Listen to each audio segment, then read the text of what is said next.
sahbihi ajma'in wa ba'd. Hadirin Allah muliakan, alhamdulillah kita bersyukur kepada Allah Subhanahu wa taala atas segala nikmat dan karunia yang Allah berikan kepada kita. Sebagaimana salawat dan salam semoga senantiasa tercurahkan kepada junjungan kita Nabi kita Muhammad sallallahu alaihi wasallam beserta para keluarga, para sahabat dan orang-orang yang istiqomah berjalan di bawah naungan sunnah beliau sampai hari kiamat kelak.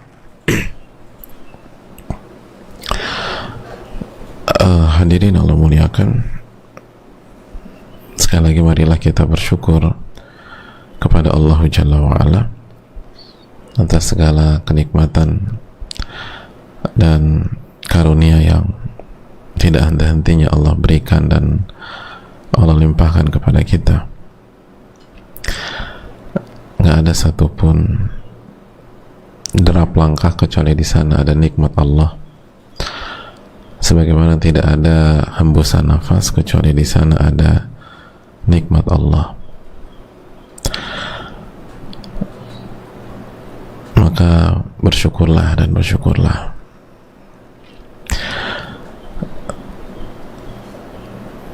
Karena sedikit yang bersyukur. Itu yang Allah firmankan dalam surat Saba, wa qalilun min ibadiyasy syakur. Sedikit hambaku yang bersyukur. Surat Saba ayat 13. Jadi yang punya alam semesta ini udah menyatakan bahwa yang bersyukur itu sedikit. Yang bersyukur itu sedikit. Jadi coba direnungkan dan mari kita sama-sama bercermin, sudahkah kita bersyukur kepada Allah? Karena wa qalilun min ibadiyasy syakur, dan hanya sedikit hambaku yang bersyukur. Maka marilah kita menjaga hal tersebut. Hadirin Allah muliakan,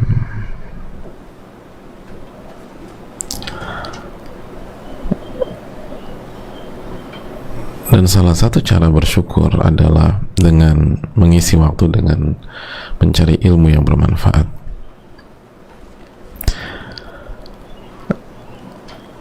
Ilmu yang bisa bermanfaat di dunia maupun di akhirat.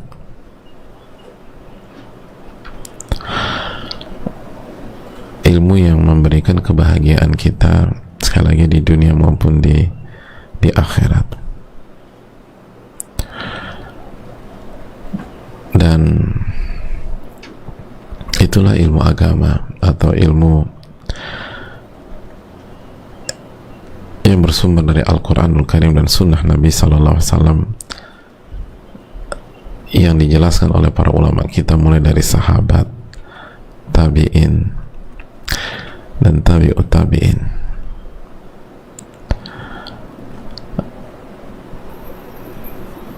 Karena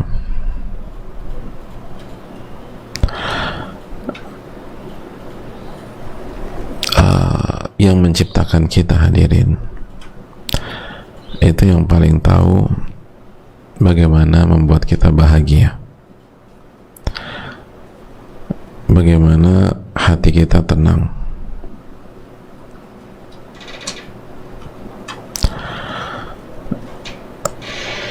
bagaimana hati ini tentram. Itu. Jadi yang menciptakan kita paling tahu. Dan kita nggak akan bisa tenang, kita nggak akan bisa tentram kecuali dengan berzikir kepada Allah Subhanahu wa taala. Ala bi dzikrillahi tatmainnul qulub. Ketahuilah dengan berzikir kepada Allah itu hati jadi tenang. Dan nama lain dari al-dzikir adalah al-ilmu. fas'alu ahla dzikri in kuntum la ta'lamun. Bertanyalah kepada ahli zikir, maksudnya ahli ilmu, jika kalian tidak mengetahui. Jika kalian tidak mengetahui. Jadi ilmu itu membuat tenang, hadirin, bukan membuat gelisah, bukan membuat galau, tapi ilmu itu membuat tenang. Makanya marilah kita menuntut ilmu yang benar, yang sahih, yang bermanfaat, agar jiwa ini tenang bukan hanya di dunia tapi di akhirat. Hadirin Allah muliakan,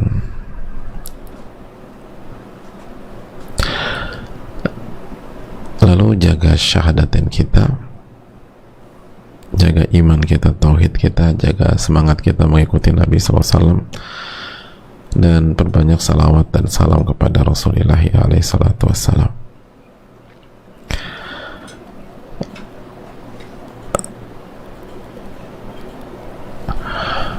Yang berikutnya,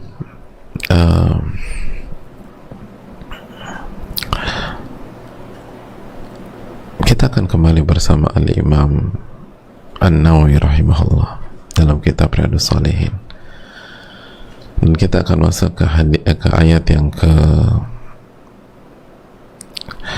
ketiga dalam surat Al-Maidah ayat 2.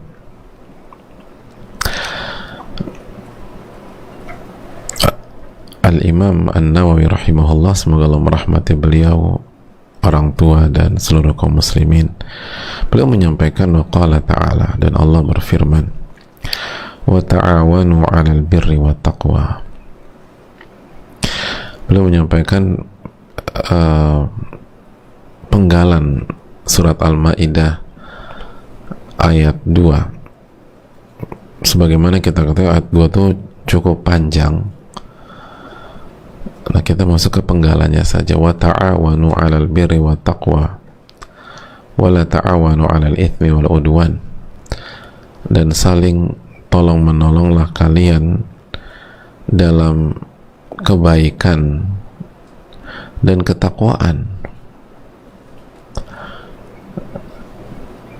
dan jangan kalian saling tolong menolong di atas dosa dan permusuhan. Jadi hadirin Allah muliakan, ayat ini panjang, jadi kita fokus yang diinginkan Imam An-Nawawi rahimahullahu ta'ala. Saling tolong menolong di atas atau di dalam kebaikan dan ketakwaan. Tolong menolong dalam kebaikan dan ketakwaan, dan jangan tolong menolong di atas atau dalam dosa dan permusuhan, gitu loh. Jadi ini perintah Allah Subhanahu wa ta'ala.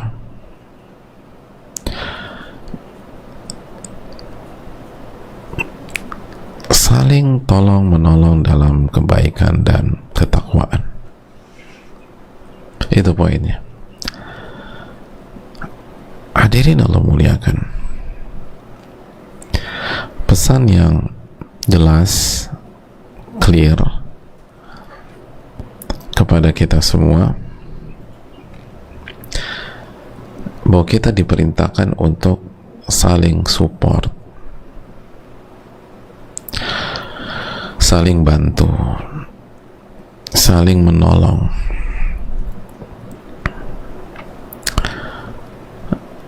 dalam urusan kebaikan dan ketakwaan.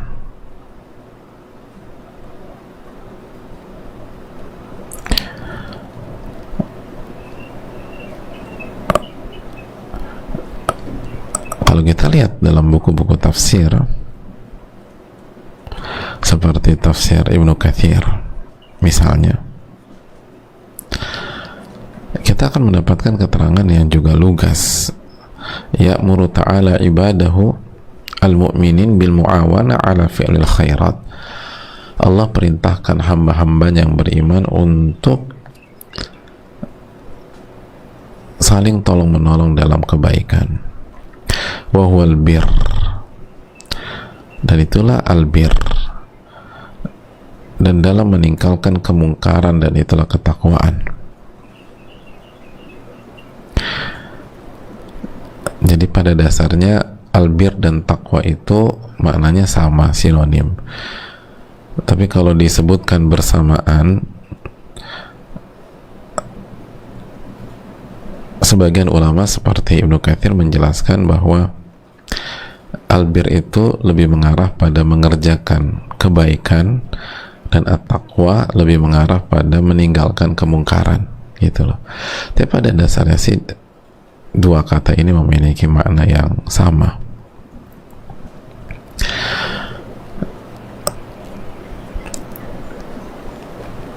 Dan wala ta'awanu 'alal itsmi wal udwan, dan jangan tolong menolong dalam dosa dan dalam permusuhan. Itu hadirin Allah muliakan.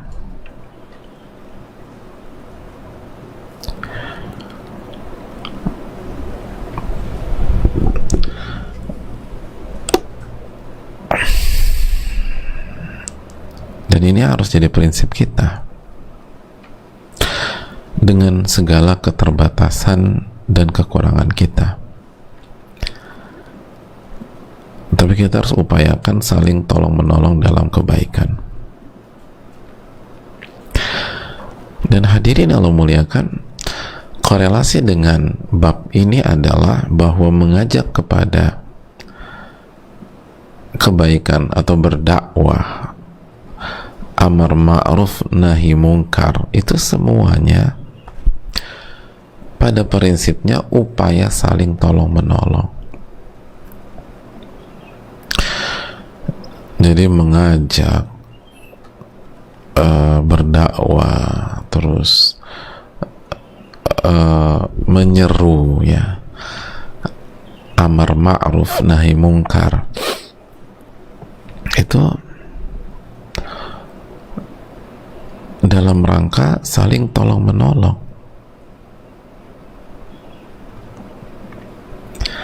Saling tolong menolong.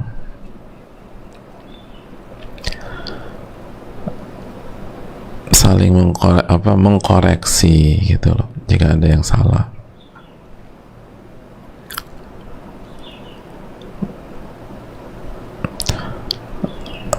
Bahkan mengkritik itu tuh harus lahir dari konsep ini, saling tolong menolong. Makanya Al-Imam Ibnu Katsir membawakan hadis Nabi Shallallahu Alaihi Wasallam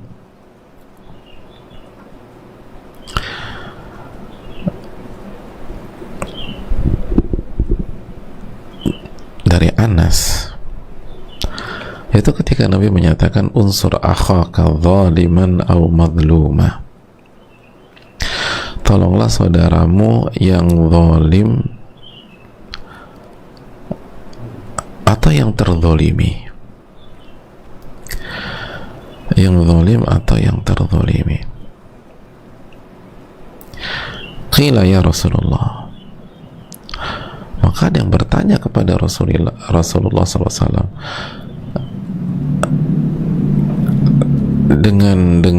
dengan nada kebingungan, ya. Kata penanya, hadza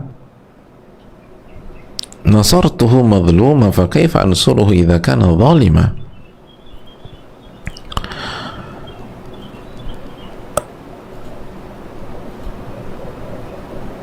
Orang ini nih aku tolong karena dia terzolimi. Terus gimana caranya aku menolong dia kalau dia yang zolim? Jadi bahasa simpelnya, kalau nolong orang yang terzolimi kita ngerti, semua ngerti. Itu ada orang terzolimi kita bantu. Tapi gimana caranya nolong orang yang zolim? Gimana caranya nolong orang yang zolim? Bukankah selama ini kita taunya kalau orang yang zalim itu jangan ditolongin? Ini kata Nabi SAW, tolong saudaramu yang zalim. Lalu Nabi SAW menjelaskan maknanya dan maksudnya, tamna'uhu minadh-dhulm fadzalika nasruka iyyah. Cara menolong orang yang zalim itu Anda cegah dia dari kezaliman itu. Itulah bentuk pertolonganmu kepada dia. Engkau cegah dia dari perbuatan zalim, cegah. Itulah bentuk pertolonganmu kepada dia. Itulah caramu menolong dia, itu maksudnya. Cara nolong orang yang zalim itu cegah dia dari kezaliman. Gitulah. Oh, ini sebuah sebuah cara berpikir dan konsep yang tinggi loh hadirin. Kenapa demikian? Kenapa mencegah itu adalah sebuah bentuk pertolongan? Karena itu cara menolong seseorang agar dia nggak jatuh ke dalam dosa.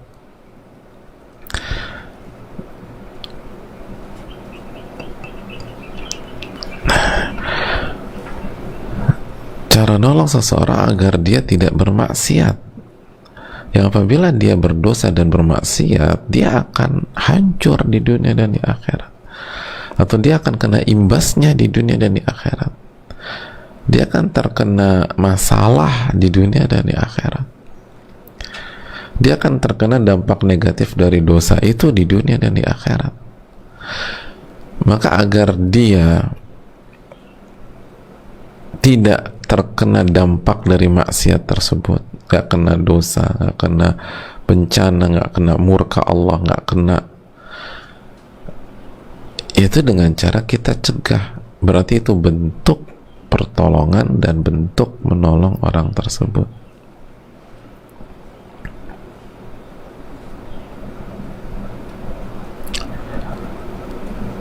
Gitu hadirin.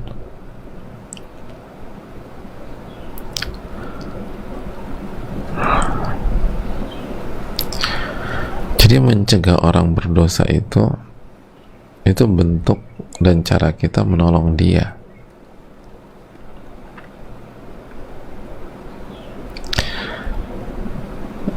Dan itu masuk ke dalam wa ta'awanu 'alal birri wat taqwa, dan saling tolong menolong dalam kebaikan dan ketakwaan.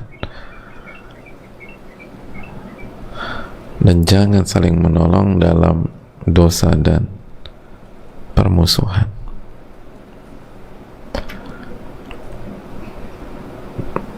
Oh, ini dalam hadirin.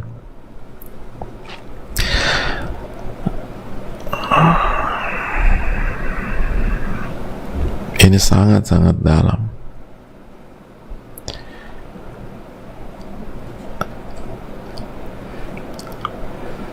Jadi dari sini kita bisa mengerti bahwa orang yang jahat itu berhak untuk kita tolong. Ahli maksiat itu berhak untuk ditolong.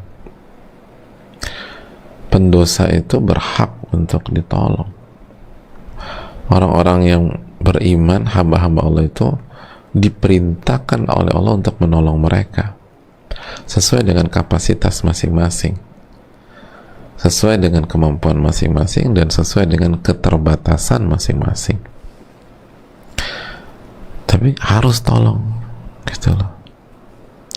Jadi wa ta'awanu 'alal birri wat taqwa wa la ta'awanu 'alal itsmi wal 'udwan, bukan hanya saling tolong menolong dengan ahli takwa, dengan orang baik, orang soleh, dan seterusnya. Itu jelas clear ya, kita harus tolong mereka. Tapi juga mencakup menolong ahli maksiat hadirin. Menolong orang-orang yang jatuh ke dalam kemungkaran. Menolong orang yang jatuh ke dalam kesyirikan atau kebid'ahan. Menolong itu Itu Al-Imam Ibnu Katsir membawakan ayat ini. Gitu. Karena kan setiap kemaksiatan, kata para ulama apa? Setiap kemaksiatan itu bentuk kezoliman pada diri sendiri. Jadi kalau kita itu bermaksiat, hadirin, kita itu zolim, dan di waktu yang sama kita menzolimi diri sendiri. Gitu. Jadi kita pelaku sekaligus korban. Gitu ya. Kita pelaku sekaligus korban. Masih ingat surat Al-Baqarah 57?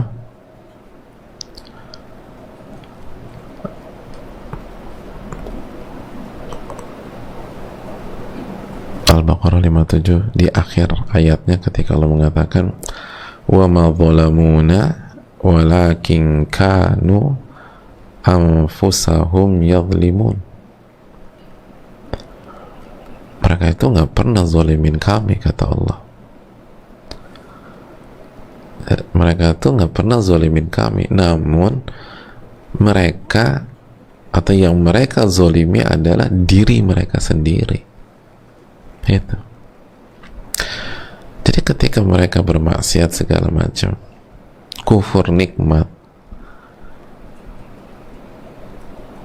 ini kan tentang Bani Israilnya Nabi Musa ya. Jadi ketika mereka kufur nikmat segala macam itu, mereka nggak zolimin Allah, tapi mereka zolimin diri mereka sendiri.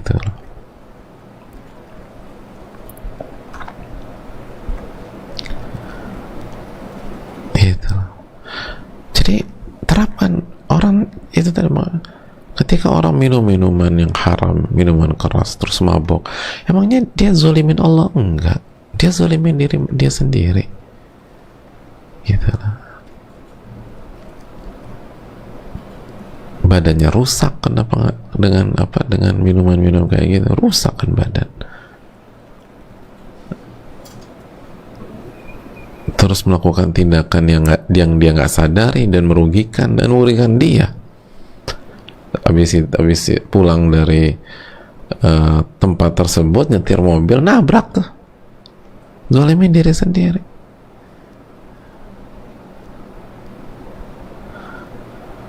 Atau kalau berhasil sampai rumah, udah dalam pengaruh itu, lagi mabok, ribut sama istrinya, dipukul, terus depan anak-anaknya, dia nggak sadar, udah dia mukul istrinya, anak-anak itu apa nggak ngerusak keluarga sendiri.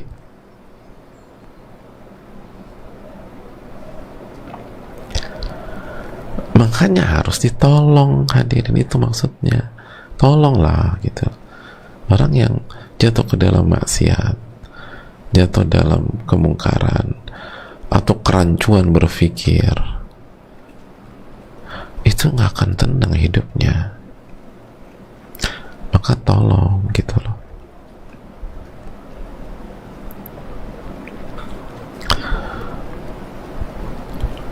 Nah, mental penolong ini yang harus terus kita asah, hadirin. Mental penolong.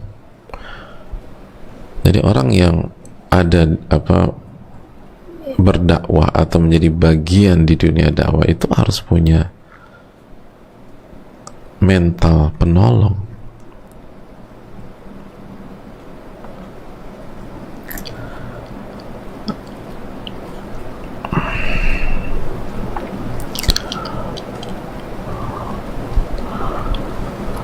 Harus punya mental penolong.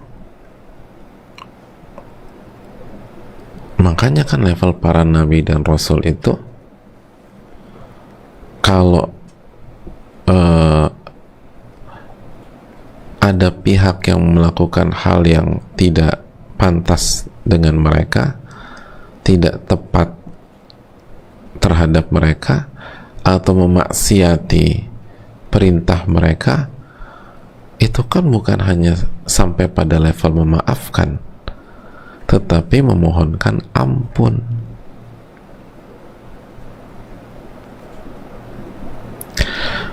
Jadi emang spiritnya tuh nolong. Kemarin kan kita bahas kan surat apa? Al-Imran 159. Apa perintah Allah kepada Nabi SAW? Apa? Fabima rahmatin min Allah linta lahum walau kunta faddan ghalidhal qalbi lan faddu min hawlik fa'fu anhum wastaghfir lahum wasyawirhum fil amr.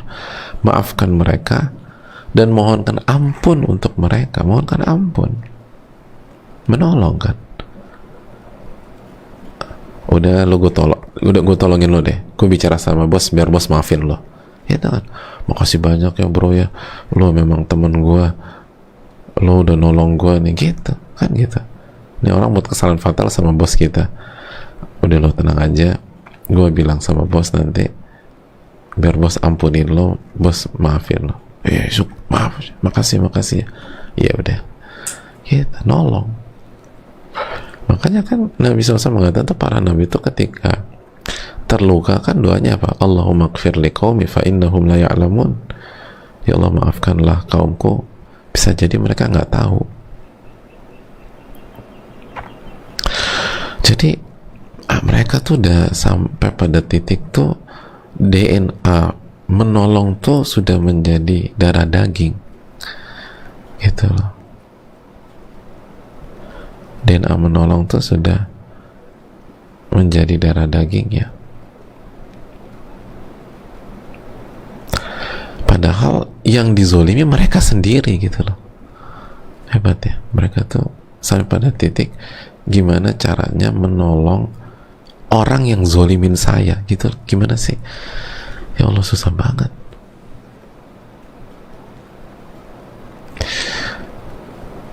Gimana mas? Sampai pada titik gimana caranya nolongin yang zolimin kita, susah banget loh. Nah itu kalau bukan pertolongan Allah Subhanahu Wa Taala, lalu mereka yang hatinya bersihnya luar biasa, tulusnya, ikhlasnya, nggak bisa sampai titik itu.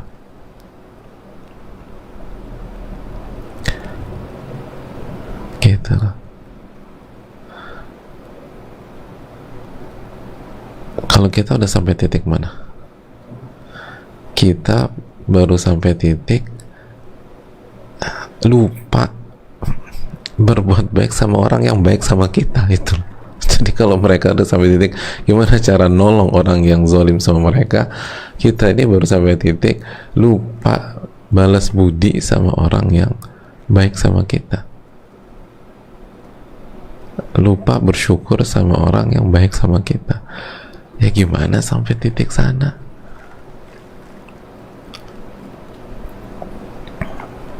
Ilaman rahimah Rabbu, tentu saja kecuali yang dirahmati oleh Allah. Kita lagi bicara diri kita sendiri nih yang penuh kelalaian.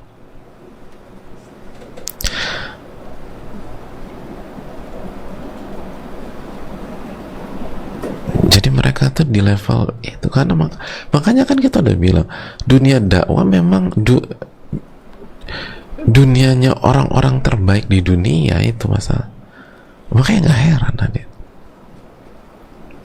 dunia dakwah itu adalah dunia orang-orang terbaik, benar-benar baik, gitu loh.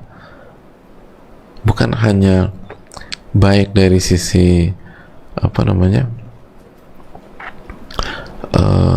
dari satu sisi aja. Oh puasanya baik, puasa semuanya baik, hatinya baik-baik. Hatinya itu memang baik-baik semua.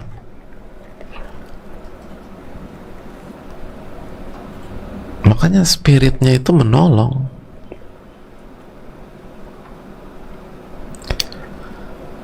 Spiritnya tuh menolong. Dan real, bukan hanya lips lagi, bukan hanya lip service, bukan hanya retorika lagi mereka tuh. Tapi benar-benar real.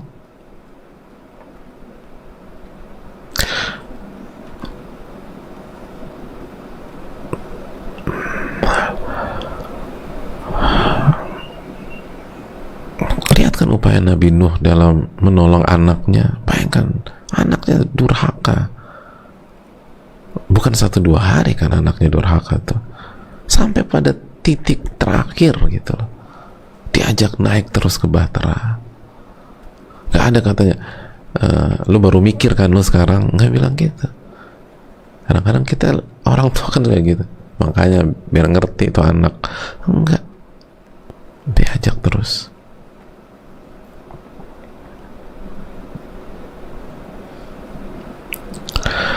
Emang nolong gitu loh.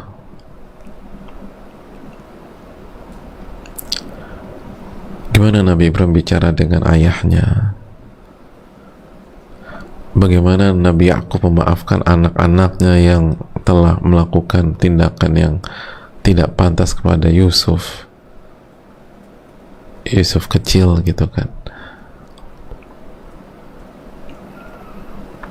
Jadi bukan hanya sekedar slogan, emang mereka buktikan.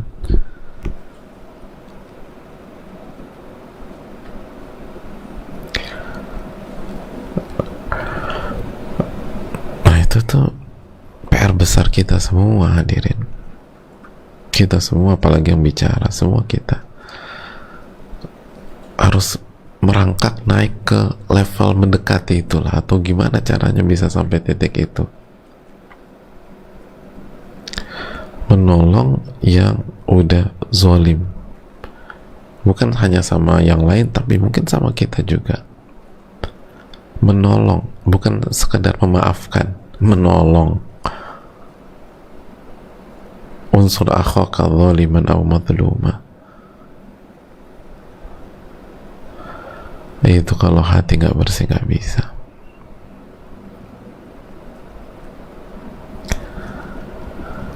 Lalu yang berikutnya jamaah sekalian, nah ketika Allah perintahkan wa ta'awanu 'alal birri wat taqwa, dan salinglah tolong menolong dalam kebaikan dan ketakwaan, dalam Al-Maidah ayat 2 tadi. Dan kita tahu Al-Imam Ibnu Katsir membawakan hadis Anas bahwa tolonglah saudaramu yang zalim dan terzalimi, dan cara menolong yang zalim itu adalah dengan mencegahnya dari kezaliman. Maka hadirin Allah muliakan, ketika niat kita atau diantara niat kita adalah menolong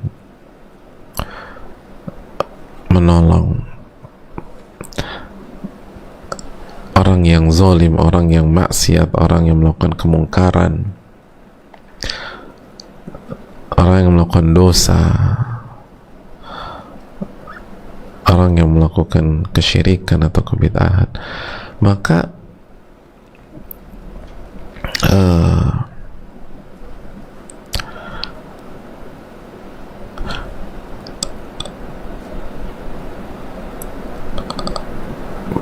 suasana, cara, sikap itu harus berusaha mencerminkan sebuah pertolongan, hadirin. Jadi kita berusaha agar pesan pertolongan itu tuh sampai.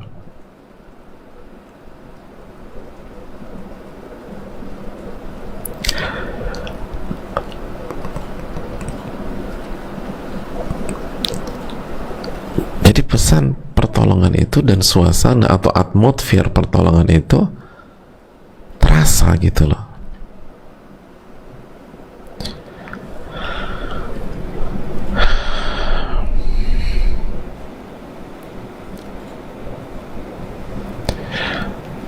Itu terasa.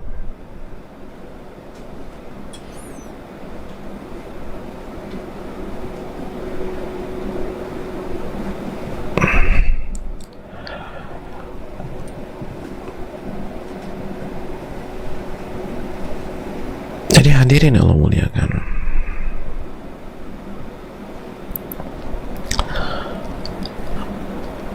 dari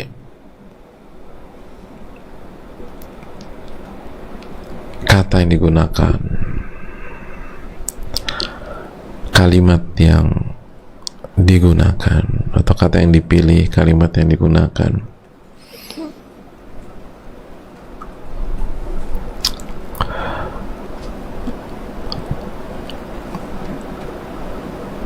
cara bicara,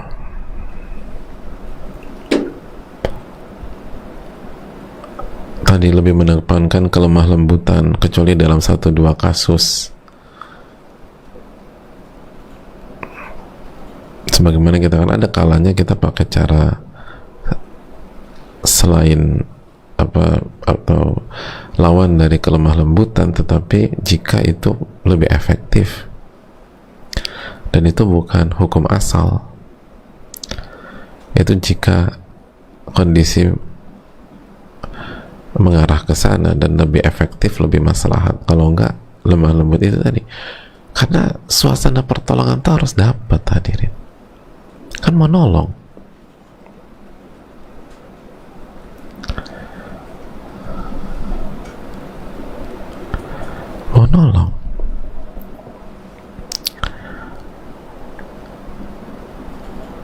kan begitu.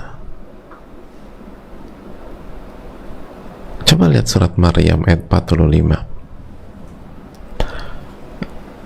surat ke-19 ayat 45. Lihat bagaimana Nabi Ibrahim bicara dengan ayahnya. Ya abati inni akhaf an yamassaka adzabun minar rahman fatakuna lisyaitani waliya.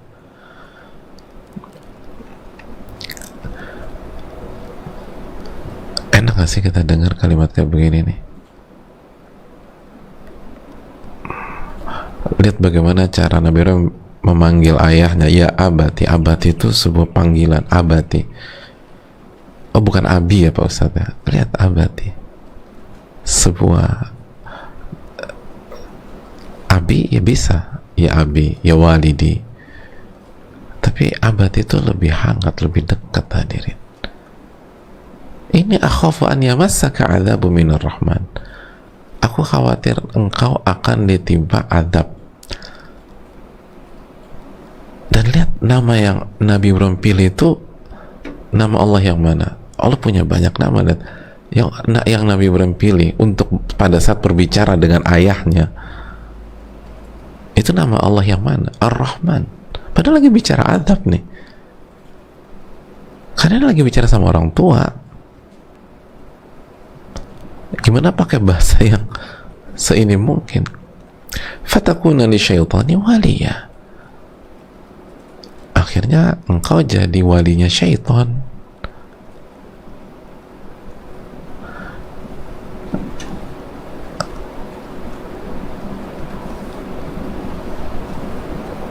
Engkau jadi walinya syaitan. Hadirin yang Allah muliakan,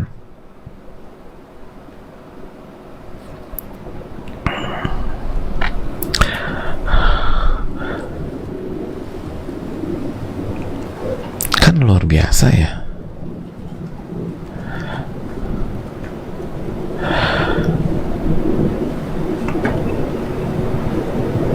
Sangat luar biasa.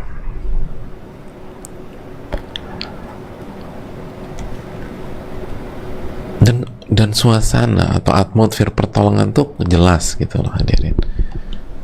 Jelas. Ini contoh sederhana. Nah, coba kita evaluasi diri kita, hadirin sekalian.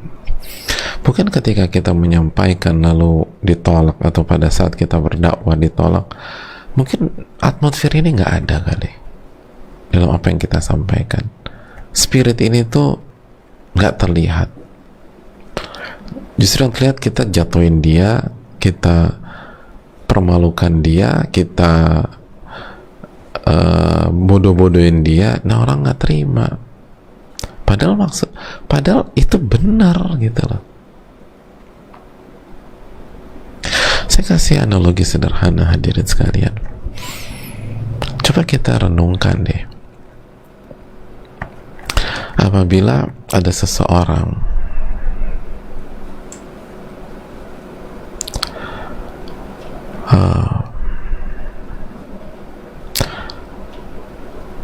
terluka misalnya di tangan atau di kakinya,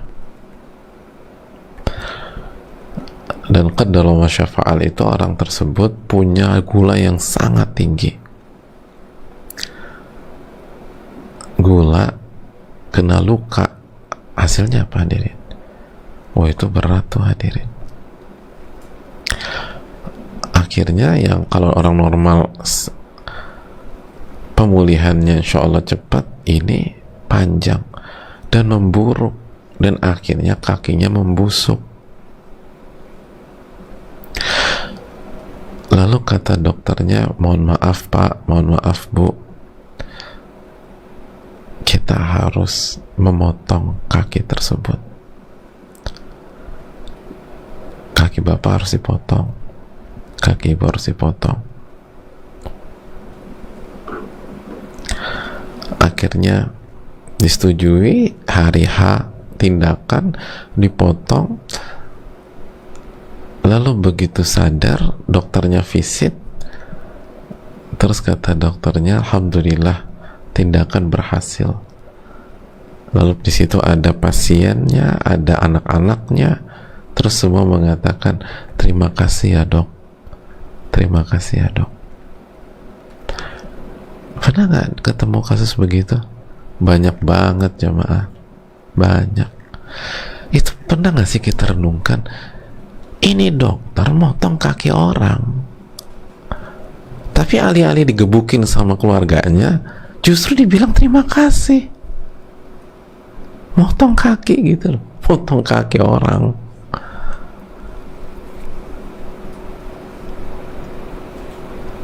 Justru dapat ucapan terima kasih. Bukan hanya dapat ucapan terima kasih, ini dokter dibayar sama tuh itu orangnya sama keluarganya patungan.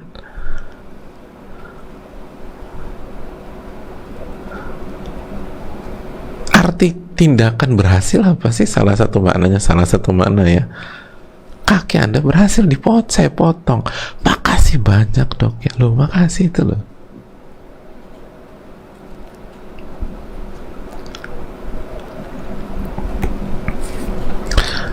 Makasih.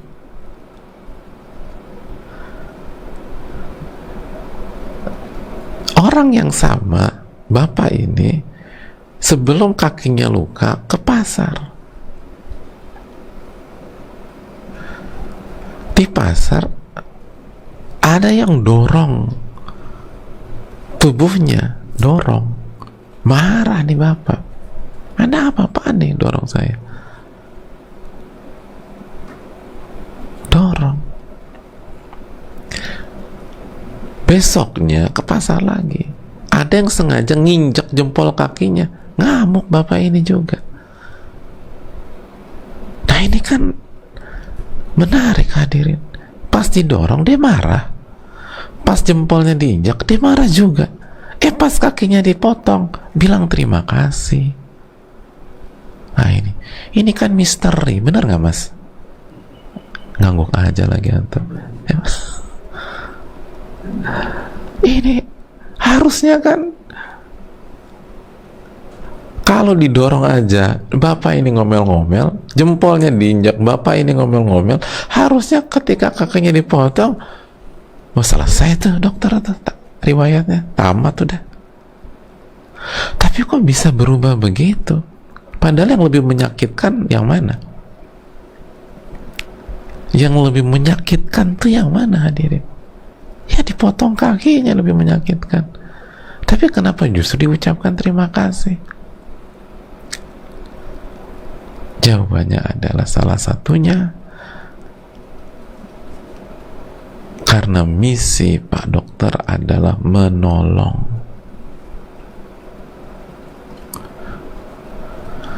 Dan pesan itu benar-benar sampai dengan clear dalam diri si bapak itu dan di keluarganya. Makanya nggak ada anaknya yang aneh bin ajaib, siapa yang motong kaki bapak? Biar aku tebas dia. Sabar, ini dokter nolong bapak kita, nolong ini. Oh ditolong, iya ditolong. Oh ya udah nggak apa-apa, makasih banyak dok. Ya sama-sama.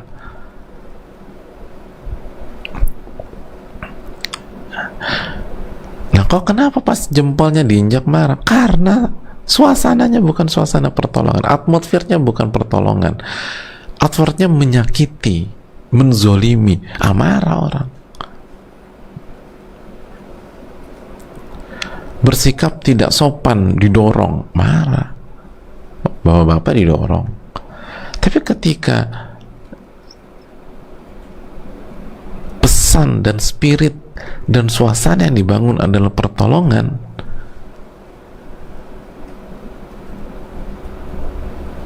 dipotong, nggak marah orang. Nah, ini kan pertanyaan tajam bagi diri kita semua, hadirin.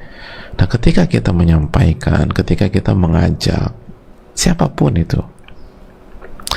nah, sudahkah pesan itu jelas terasa?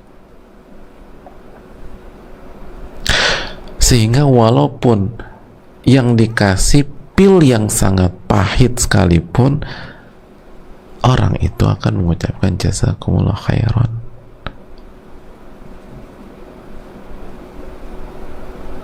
Gitu.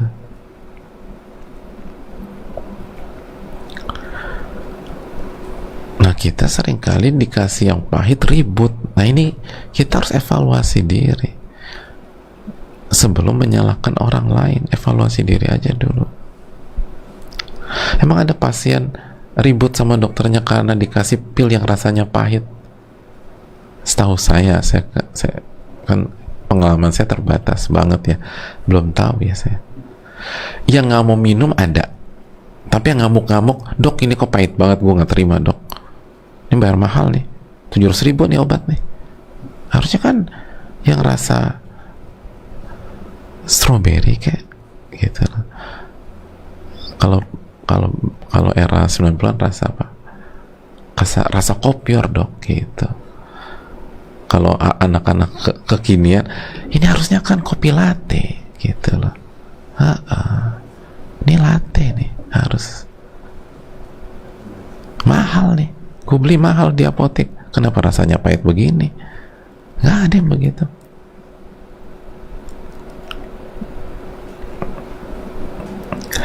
Kalaupun mereka belum terima, belum mau minum, paling nggak bisa, belum bisa gue. Gitu aja. Karena tahu ini buat nolong dia gitu, bukan mau meracuni dia. Nah, ini kan pelajaran bagi kita, hadirin sekalian, pada saat kita menyampaikan, pada saat kita berdakwah, pada saat kita menasehati. Nah, pesan menolong ini udah sampai atau walaupun pahit. Karena orang tuh sepahit apapun, kalau dia merasa ini orang mau tolong gua atau ini orang mau tolong saya, dia akan bisa terima. Atau enggak, kalau nggak terima, nggak ribut gitu ya. Makasih Pak, tapi nggak usah bantu saya, gitu kan. Ya, aku hargai, tapi tolong ya biarkan saya sendiri, gitu misalnya. Nah, jangan-jangan karena kesalahan kita mungkin, ketidakhikmahan kita, kekurang bijakan kita, jadi niatnya mau nolong tapi kesannya mau menjatuhkan, kesannya mau mengolok-olok, kesannya mau meremehkan, akhirnya ribut, hadirin. Nas'alullah salam wal afiyah. Itu poinnya.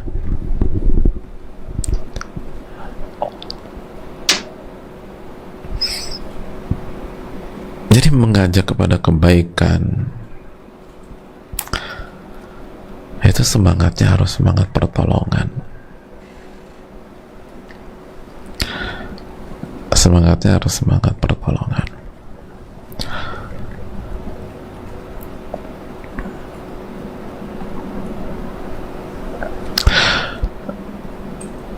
Makanya coba kita, berat memang, nggak mudah. Coba tanya misalnya, kan banyak pertanyaan dari para istri ya, Ustadz suamiku tuh gini, ada yang suaminya belum ngaji, ada suaminya terindikasi chatting nggak jelas sama wanita, mesra-mesraan, terus ada yang sama, itu clear, itu salah. Tapi pertanyaannya apa? Semangat kita pada saat kita bertanya seperti itu, atau pada saat kita menghadapi suami kita, itu semangat pertolongan atau semangat kekecewaan dan merasa dikhianati? Itu poinnya. Berat sih, berat. Kita nggak bilang itu mudah, berat. Tapi coba deh, kenapa sih nggak efek? Kenapa sih nggak pernah didengar gitu loh?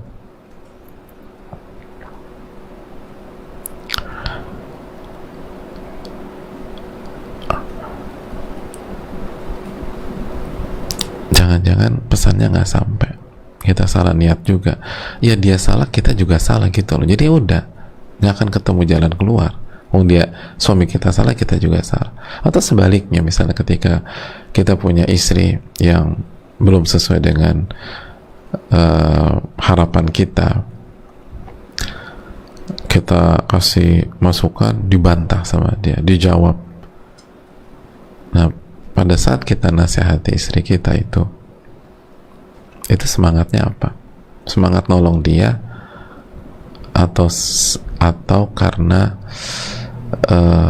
harga diri kita sebagai suami dan laki-laki terasa disepelekan atau dilecehkan?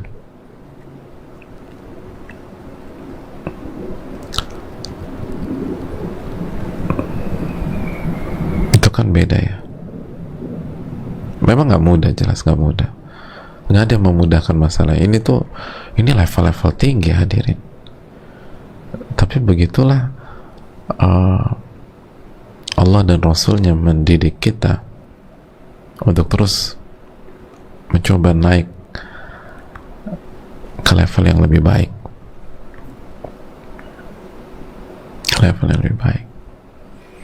Atau anak kita misalnya nggak mau ngaji, belum mau tutup aurat, belum mau ke agama. Nah, pada saat kita bicara, kita nasihati, kita duduk, itu gak dari kecil. Jadi itu harus clear lah, hadirin.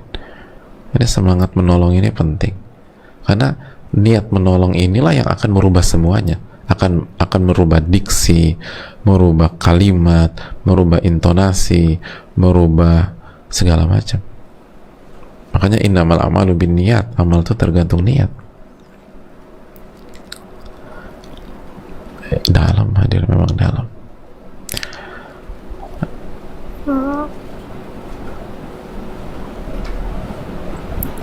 Itu yang perlu kita camkan.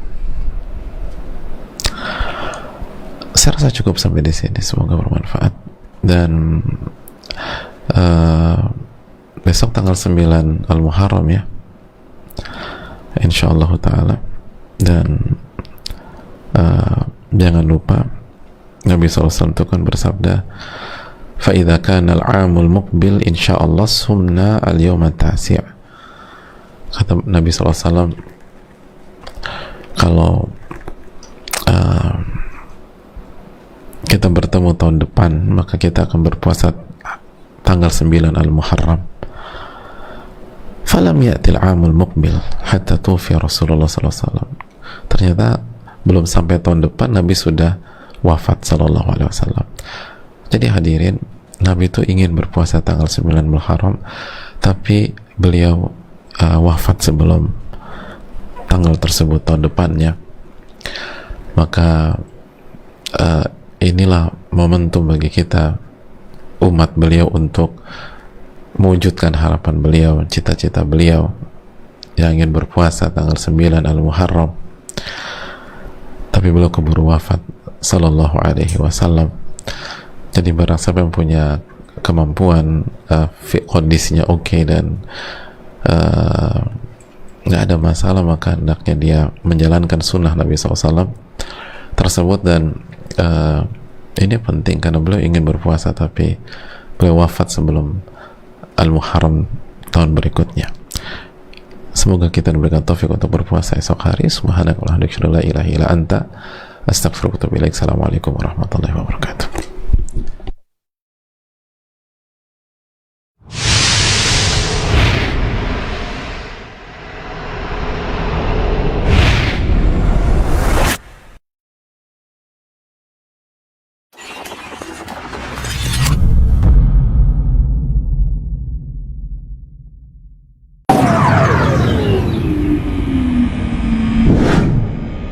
يا أيها الذين آمنوا أنفقوا من طيبات ما كسبتم ومما أخرجنا لكم من الأرض ولا تيمموا الخبيث منه تنفقون ولستم بآخذيه إلا أن تغمضوا فيه واعلموا أن الله غني حميد الشيطان يعدكم الفقر ويأمركم بالفحشاء والله يعدكم مغفرة منه وفضلا والله واسع عليم يؤتي الحكمة من يشاء ومن يؤت الحكمة فقد أوتي خيرا. Bismillahirrahmanirrahim. Alhamdulillahirabbil alamin. Wassalatu wassalamu ala Rasulillah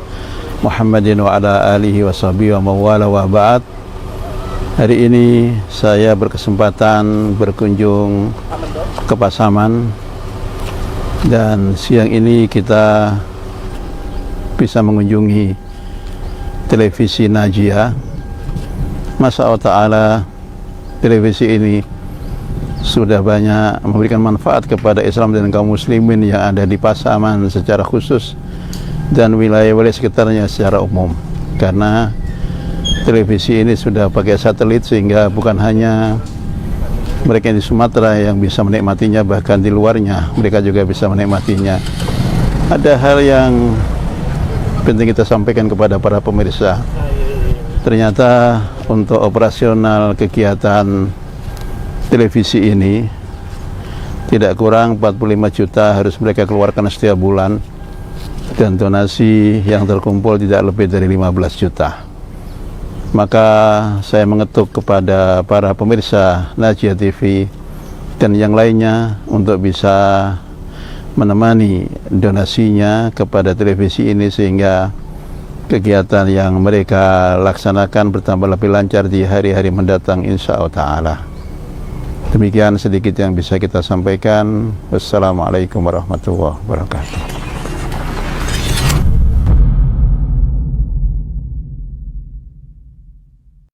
A'udzu billahi minasy syaithanir rajim. Bismillahirrahmanirrahim. Wal fajr walayalin 'ashr wasyaf'i wal watr wal laili idza yassar hal fi dzalika qasamun lidzi hijr. Assalamualaikum warahmatullahi wabarakatuh. Allah Ar-Razzaq Dzul Quwwatil Matin. Dialah yang memberikan rezeki, dan dialah yang maha kuat dan maha perkasa. Kelak rezeki yang Allah berikan kepada kita akan ditanya dari mana kita mendapatkan dan kemana kita infakkan. Alhamdulillah, Yayasan An-Najiat membangun sebuah pesantren dengan nama Ma'had Al-Afaf yang berada di Pasaman Barat. Ana rasa ini menjadi salah satu tempat bagi kita untuk menginfakkan harta kita di sana. Dan yakinlah, mana qasad sadaqatun min mal, sedekah itu tidak akan mengurangi harta kita. Bismillah, alhamdulillah, wassalatu wassalamu ala rasulillah, haula wala quwata illa billah. Para pemirsa dan para muslimin yang dimuliakan Allah Subhanahu wa taala, saat ini saya sedang berada di lokasi pembangunan Ma'had Al-Afaf di Pasaman Barat yang sedang berlangsung pembangunannya. Ada pembangunan masjid dan juga pembangunan asrama, pembangunan lokal dan juga rumah para pengajar. Alhamdulillah pembangunan sudah mulai berjalan ya, sebagaimana yang antum saksikan sekarang. Pekerjaan masih dalam proses ya, masih dalam tahap pembangunan. Kami tetap berharap dukungan doa dari antum, semoga pembangunan Ma'had Al-Afaf ini dimudahkan secepatnya bisa kita manfaatkan untuk pendidikan putra-putri kita dan mencetak generasi Islam yang akan sebagai penerus generasi ya umat ini, dan juga bagi pembangunan bangsa dan negara kita ke depannya. Maka tidak lupa kami berharap kepada antum semua doanya dan juga dukungan donasi ataupun yang bisa diberikan untuk masukan-masukan untuk pembangunan, kelancaran pembangunan ini. Dan kami juga mengucapkan terima kasih banyak jazakumullah khairan bagi para donatur yang telah menyisakan sebagian hartanya untuk mendukung pembangunan Ma'had Al-Afaf ini, di mana membutuhkan dana dukungan ya, walaupun dana utamanya datang dari seorang muhsinin atau donatur dari negara Kuwait, namun ada dana pendamping untuk kesempurnaan dari dana utama yang telah direncanakan di dalam sebuah program ini. Saudara-saudari kaum muslimin dan muslimat, saya Abu Zubair Hawari dari Pekanbaru. Bersama video ini saya ingin mengetuk pintu hati kaum muslimin dan muslimat untuk bersama-sama berjuang membantu pembangunan pondok pesantren Al-Afaf di Pasaman yang dibina oleh Ustadz Dr. Ali Musri Semjan dan juga Ustadz Desman Caniago. Nah, pondok pesantren adalah benteng anak-anak kita, tempat mereka dibina, dididik menjadi generasi-generasi muslim yang bertakwa dan istiqomah. Saat ini pondok pesantren Al-Afaf masih membutuhkan uluran tangan para donatur untuk menyelesaikan pembangunan. Apabila Anda, saya, kita semua bersama-sama, insya Allah menjadi ringan. Sedikit yang engkau infakkan, maka berlipat ganda di sisi Allah Subhanahu wa Ta'ala. Tinggalkan jejakmu di dunia, engkau wafat, pahala masih mengalir terus karena sedekah jariahmu. Ayo mari berinfak untuk pembangunan pondok pesantren. Amman hadzal ladzi yarzuqukum in amsaka. Assalamualaikum warahmatullahi wabarakatuh. Alhamdulillahirabbil alamin, wassalatu wassalamu ala asyrafil anbiya'i wal mursalin wa ala alihi wa sahbihi ajmain. Amma ba'd. Kaum muslimin dan muslimat dimuliakan Allah Subhanahu wa taala, Yayasan An-Najah Pasaman Barat sedang membangun sebuah komplek pendidikan yaitu Ma'had Al-Afaf, Yayasan Najah Pasaman Barat. Alhamdulillah pembangunan ini membutuhkan biaya yang sangat besar. Yang kita memang ada bantuan, tapi kita harus mengumpulkan dana pendamping yaitu 5 miliar. Maka oleh karena itu kita mengajak pemirsa yang mulia Allah Subhanahu wa taala, mari kita bersama-sama untuk mensukseskan pembangunan ini dan mencukupi kekurangan yang ada. Semoga Allah Subhanahu wa taala memberikan balasan yang berlipat ganda. Kirimkan wakaf dan donasi Anda ke nomor rekening yang tertera di layar kaca Anda. Terima kasih banyak. Wassalamualaikum warahmatullahi wabarakatuh. Assalamualaikum warahmatullahi wabarakatuh. أمن هذا الذي يرزقكم إن أمسك رزقه بل لجوا في عتو ونفور أفمن يمشي مكبا على وجهه أهدى أمن يمشي سويا أمن يمشي سويا على صراط مستقيم للمتقين مفازا حدائق وأعنابا وكواعب Assalamualaikum warahmatullahi wabarakatuh. Kaum muslimin, kaum muslimat yang dimuliakan oleh Allah Azza wa Jal, Yayasan An-Najah di Pasaman Barat membutuhkan bantuan donasi Anda untuk menyelesaikan proyek pembangunan pesantren yang mendidik anak-anak kaum muslimin, kaum muslimat yang ada di Sumatera Barat dan provinsi yang berada di sekitarnya. Semoga amal jariah yang Anda berikan, berapapun rupiahnya, dicatat oleh Allah Azza wa Jalla sebagai amal soleh yang menyelamatkan kita, Anda dan semuanya di dunia dan akhirat. Assalamualaikum warahmatullahi wabarakatuh. Kaum muslimin dan muslimat di mana saja antum berada, semoga senantiasa dirahmati Allah Subhanahu wa taala. Saudara kita kaum muslimin yang berdomisili di Pasaman Barat memiliki lembaga pendidikan Ma'had Al-Afaf yang dinaungi oleh Yayasan An-Najiyah Pasaman Barat. Sekarang mereka dalam proses pembangunan sarana ibadah, pendidikan dan juga asrama bagi santri dan juga tenaga pengajar. Oleh karena itu, pada kesempatan yang mulia ini kami mengajak kaum muslimin di mana saja berada untuk ikut berpartisipasi, memberikan yang terbaik dari kekayaan harta yang Allah curahkan pada kaum muslimin untuk membantu saudara-saudara kita di Pasaman Barat menyelesaikan proyek pendidikan dakwah yang bertujuan untuk mendidik generasi Islam yang akan melanjutkan tongkat estafet perjuangan Islam menuju masyarakat yang mulia, bermartabat, memiliki akidah yang benar, akhlak yang mulia dan amal yang soleh, sehingga mereka menjadi orang-orang yang akan membuka pintu kebaikan. Mari kita bersama-sama ta'awun lil birri wat taqwa untuk mensukseskan proyek pembangunan Ma'had Al-Afaf Yayasan An-Najiyah di Pasaman Barat. Semoga Allah Azza wa Jalla membalas yang sedikit dari harta yang kaum muslimin donasikan, membalasnya dengan berlipat ganda yang akan menjadi tabungan akhirat kita semua di akhirat kelak. Demikian, mudah-mudahan Allah mengetuk pintu hati kita dan membuka tangan kita dan juga menggunakan jari jemari kita untuk bisa mentransfer apa saja yang mampu kita bisa transfer ke rekening yang telah disediakan oleh Yayasan An-Najiyah. Demikian, wassalamualaikum warahmatullahi wabarakatuh. Bismillahirrahmanirrahim.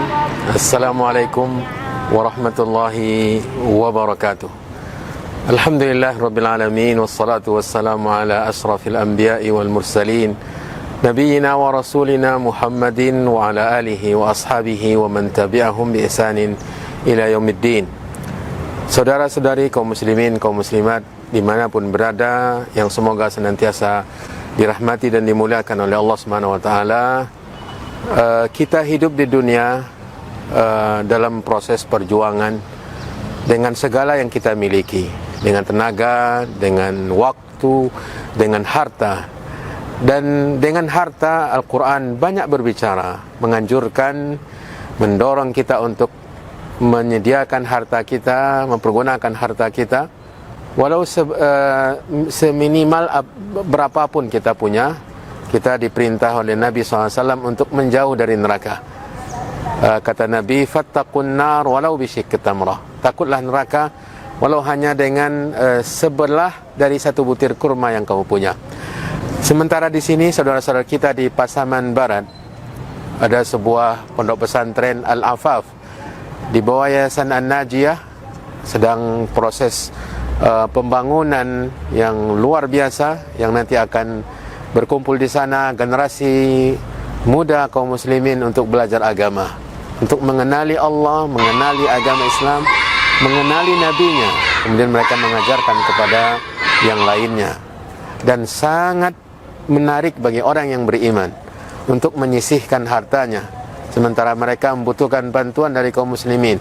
Maka saya Aspri Rahmat Azai menghimbau semua, siapapun kaum muslimin dimanapun berada, untuk bekerja sama, nata'awun 'alal birri wat taqwa, dengan saudara-saudara kita di sana sehingga harta kita nanti akan kita lihat buktinya di mana Allah Subhanahu wa taala akan memperbanyaknya di hari akhirat. Bahkan satu butir kurma akan bisa menjadi sebuah gunung yang besar.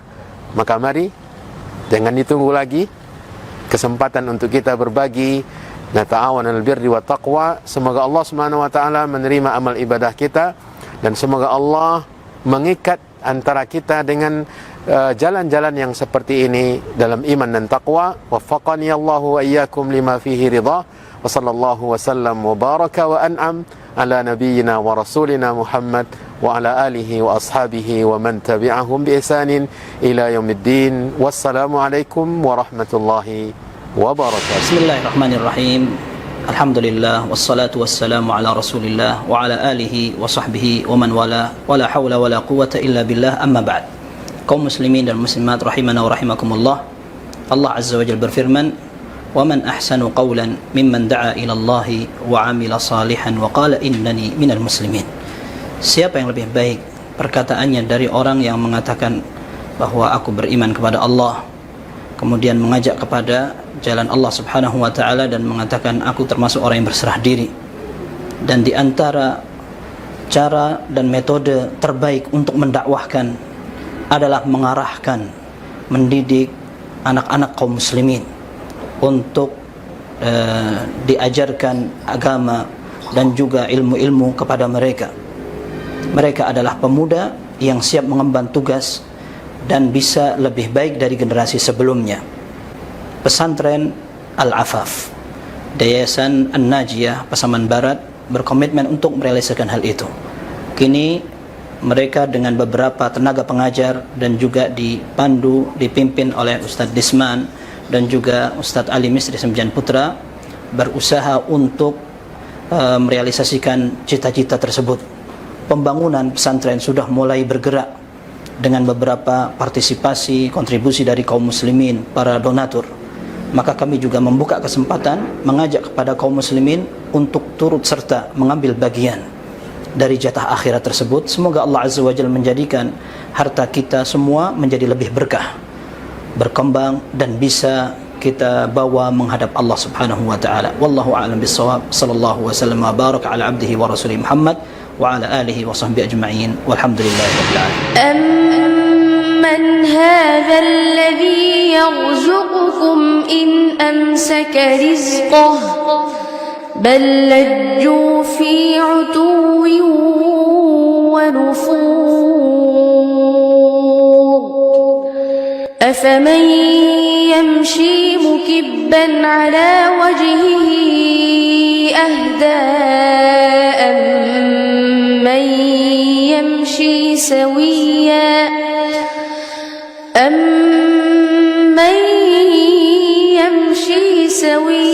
على صراط مستقيم.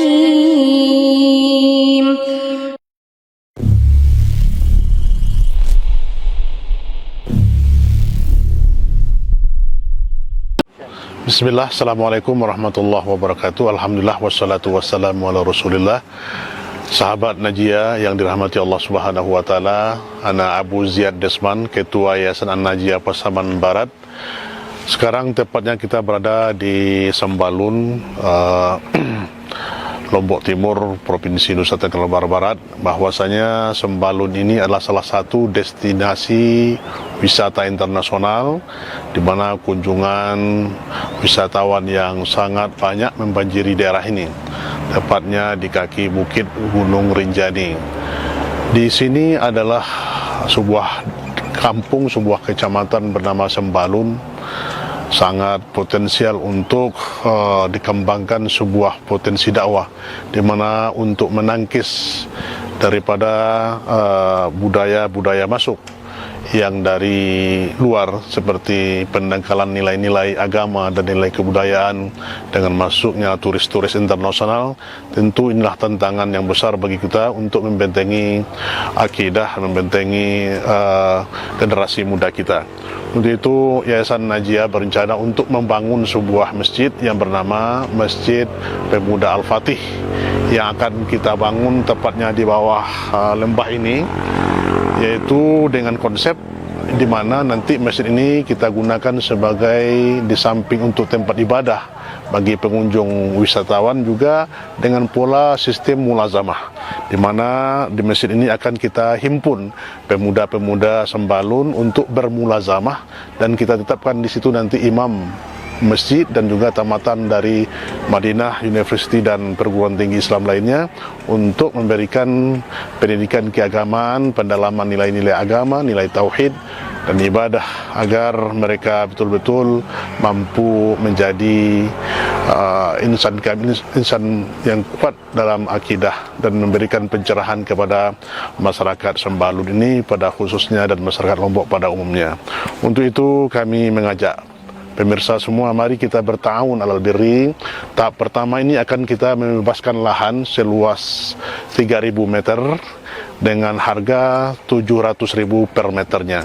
Untuk itu mari kita infakkan harta kita untuk menunjang sarana pembangunan masjid Pemuda Al-Fatih ini. InsyaAllah ta'ala dengan kita bertahun ini menjadi ladang amal bagi kita semua untuk membangun masjid dan markas dakwah kita. Demikian yang dapat kami sampaikan. Wabillahi taufiq wal hidayah. Wassalamualaikum warahmatullahi wabarakatuh.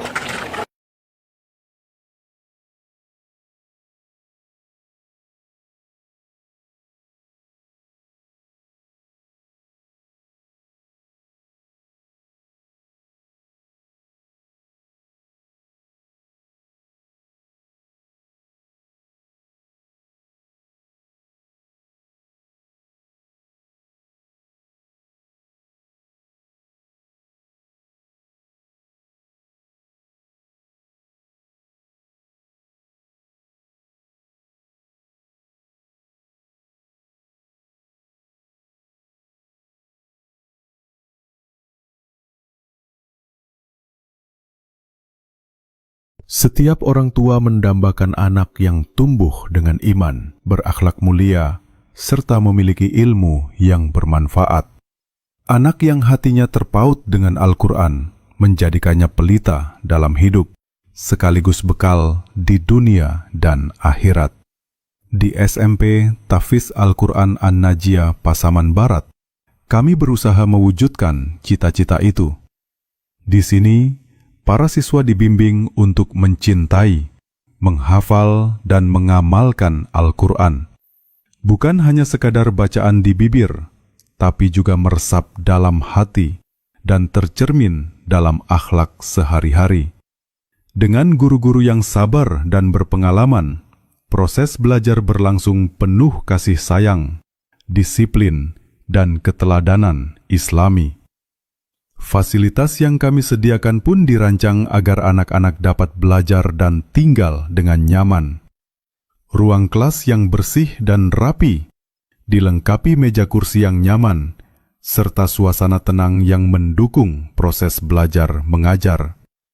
Masjid Al-Afaf menjadi pusat kegiatan ibadah harian para siswa. Disinilah sholat berjamaah, tahsin, tahfidz, dan kajian rutin dilaksanakan, sehingga setiap langkah mereka senantiasa berlandaskan ibadah. Untuk siswa yang tinggal di pondok, tersedia asrama yang aman dan teratur, dipisahkan antara putra dan putri. Tempat tidur yang tertata rapi, lingkungan yang bersih, serta pengawasan dari ustadz dan ustazah pembina